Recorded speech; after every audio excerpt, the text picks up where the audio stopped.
creeper, oh man. Mario Sunshine is one of my favorite games of all time. I grew up playing it with my older brother and never being able to get past the 6th episode of Bianco Hills. I have such fond memories of this game because of how often I play it. I come back to play this game at least once a year. It even ended up being my first Let's Play that I ever 100% completed. There's so much to love about this game, especially since I really don't like Mario 64.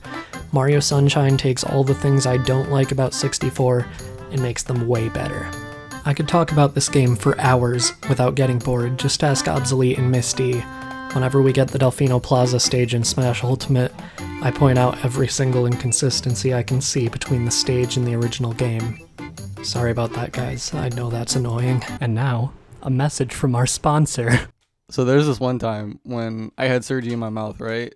And it was really painful, and at the very end, the numbing wore off, and I had to endure like a good 20 minutes of them just slicing my mouth open. No anesthetics or anything. I would rather go through that again than have Winter point out every single inconsistency between Delfino Plaza and Super Smash Bros. Ultimate and Mario Sunshine. The game starts with a bang, literally. It starts with a plane crash. Mario, Peach, Toadsworth, and all the Toads are all going to Isle Delfino on vacation, but the airstrip is covered in this icky paint-like goop. It's moving! No, boys! Don't touch that stuff! Everyone around the airstrip is convinced that Mario is the one who covered the island, despite the fact that he literally just got off the plane. So Mario conveniently finds this water pump named Flood. Flood is also a jetpack, and a rocket, and a Pegasus boots. Mario cleans the mess and kills the proto-piranha in the center of all of it, and then gets arrested. He gets put on trial and found guilty of polluting literally the entire country, causing the guardian deities of Isle Delfino, the Shine Sprites, to flee from the Shine Gate. He literally doesn't even get a lawyer. He gets Peach and Toadsworth, sure, but as soon as they raise an objection, they're overruled before they get to voice it. This is somehow worse than the Ace Attorney court system. Mario's sentence is to clean the graffiti all around the island. He kills another proto-piranha in Delfino Plaza, but then Peach is kidnapped by a shadowy figure that looks like Mario named Shadow Mario. Mario saves Peach, Shadow Mario disappears into magic graffiti that takes him to Bianco Hills, and Mario follows him. So this is where the game gives you a bit more freedom. The first mission of Bianco Hills is to kill yet another proto-piranha, but that's actually the one and only skippable non-episode 8 mission in the entire game. Nothing happens in the plot other than unlocking Ricco Harbor and Gelato Beach until 10 Shine Sprites, so I'll just talk about the gameplay here. Mario controls better in this game than he ever has before or since, in my opinion. The controls are extremely fluid, pun 100% intended, and responsive. I have issues with some part of the controls in every Mario game other than Mario Sunshine. 64 is too slippery, and it's too difficult to do wall jumps. Galaxy is too floaty, although it's forgivable since the game is designed around that fact. 3D Land and World don't have Mario jumping high enough, although it's forgivable since the game is designed around that fact. Odyssey's movement is just off to me. I know a lot of people love the way Mario Odyssey controls, and I get it, I really do, but it just doesn't feel right to me. Mario Sunshine, though, got the controls just right. Mario jumps a reasonable height without being too low or too high. Wall jumps are easy, which makes for quick and spontaneous platforming. The spin jump allows for extra distance out of a jump, slides allow for a quick way to get around. Sure, there's no long jump, but Flood more than makes up for that. Flood works as a natural extension of Mario's moveset in a beautiful way. I've heard people complain that he makes the game too easy, but that's a stupid complaint for dumb angry babies. Go back to the corner now. The game design is built almost entirely around the fact that Mario now has a jetpack. There are certain things to do around the game world that require you to get certain nozzles for Flood. Even Yoshi's in this game, and his moveset is just as responsive and fun as Mario's. He's essentially just a fourth nozzle. Flood really adds to this game because everything in the game world is built around it. There's graffiti everywhere that, when sprayed, reveals a blue coin, collectibles that can be traded in for Shine Sprites. If these beavers have 24 of the 120 Shine Sprites, why aren't the police raiding their home? They have a good chunk of this island's gods being held captive for a ransom of 10 blue coins each, and let me tell you, some of these coins are not easy to find. Mario Sunshine also has beautiful worlds and level design that fit said world's themes. Bianco Hills is open but focused, like a better or at least more refined take on Bob-omb Battlefield from 64. Ricco Harbor has you walking along the scaffolding above the harbor in some missions and fighting a giant squid in 2. Noki Bay has you investigating what's causing the water in the bay to become so polluted, only to find out that it was because a giant eel has issues with dental hygiene. Every world tells its own story, and that makes them significantly more interesting than the 48 different water levels in Mario 64. I honestly prefer having a lesser amount of worlds if it means they'll be as beautiful and interesting as the ones in Sunshine. Anyway, enough gushing about how perfect this game's gameplay is. Once you get 10 shines, Shadow Mario kidnaps Peach again and flees towards Pina Park, the 4th world in the game. Mario gives chase, but Shadow Mario unleashes a giant robot Bowser.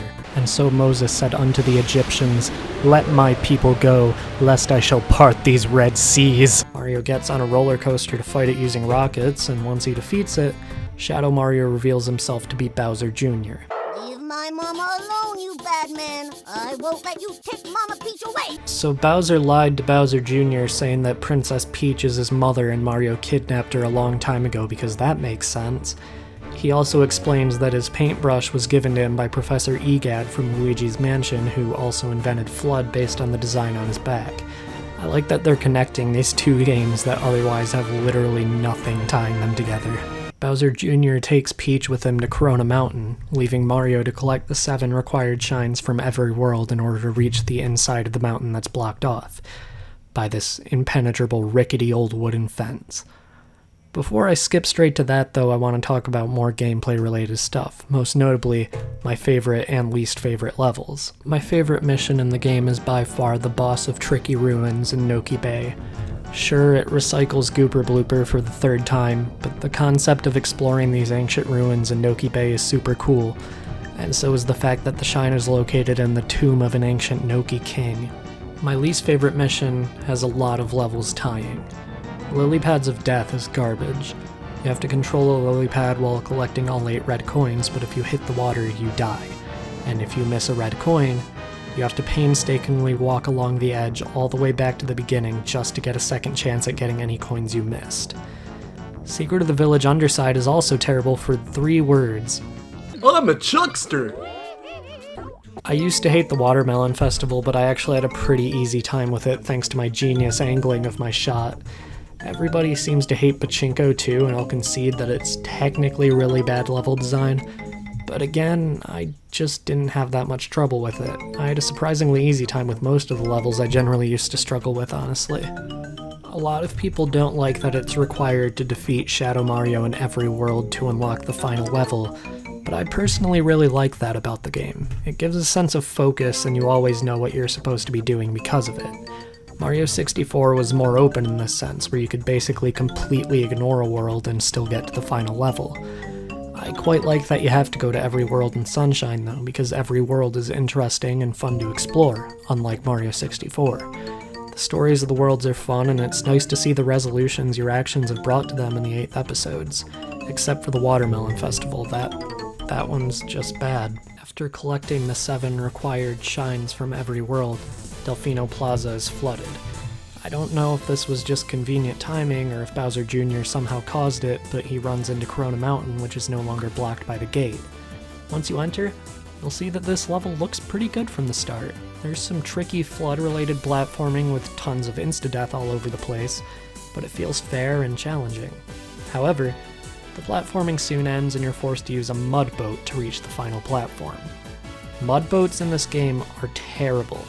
Their controls are okay once you get used to them, but they control like real boats would, and that's extremely annoying. The boat also breaks as soon as you hit anything, forcing you to fall into the water. This is actually water with goop in it, by the way, and you die instantly if you fall into it. After reaching the final platform, you have to use the rocket nozzle to jump onto these conveniently solid clouds until finally we reach the final boss, and it's Bowser, but with a twist.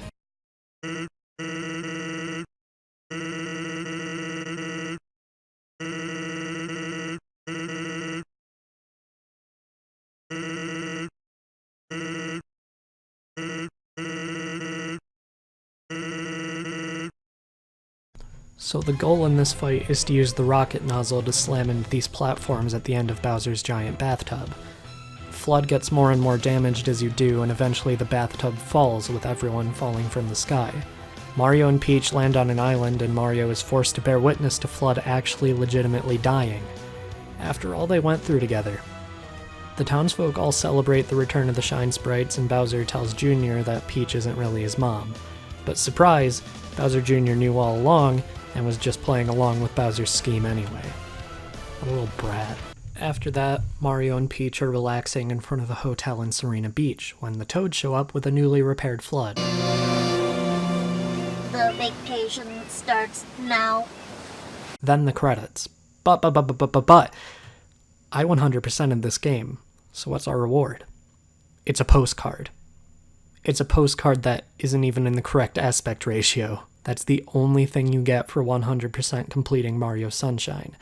It's one of the worst completion bonuses I've ever seen, and this game is not worth completing. Super Mario Sunshine is one of my all-time favorite games, and it, in my opinion, is the best 3D Mario game. The setting is fantastic, the level design is fantastic, Mario controls wonderfully, and despite a few bugs, the game holds up really well to this day. I'd honestly love if this game got a re-release for the Switch. It definitely deserves it the most out of any of the 3D Marios. Thanks for watching my video on Super Mario Sunshine. It is one of my favorite games of all time, so I probably shouldn't have made a video about it as early as I did in this channel's life, but I don't know. I really want to talk about games I like on this channel.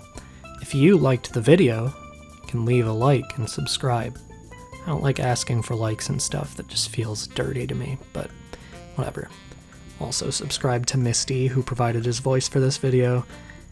And yeah, that's all I really have to say. Thanks for watching.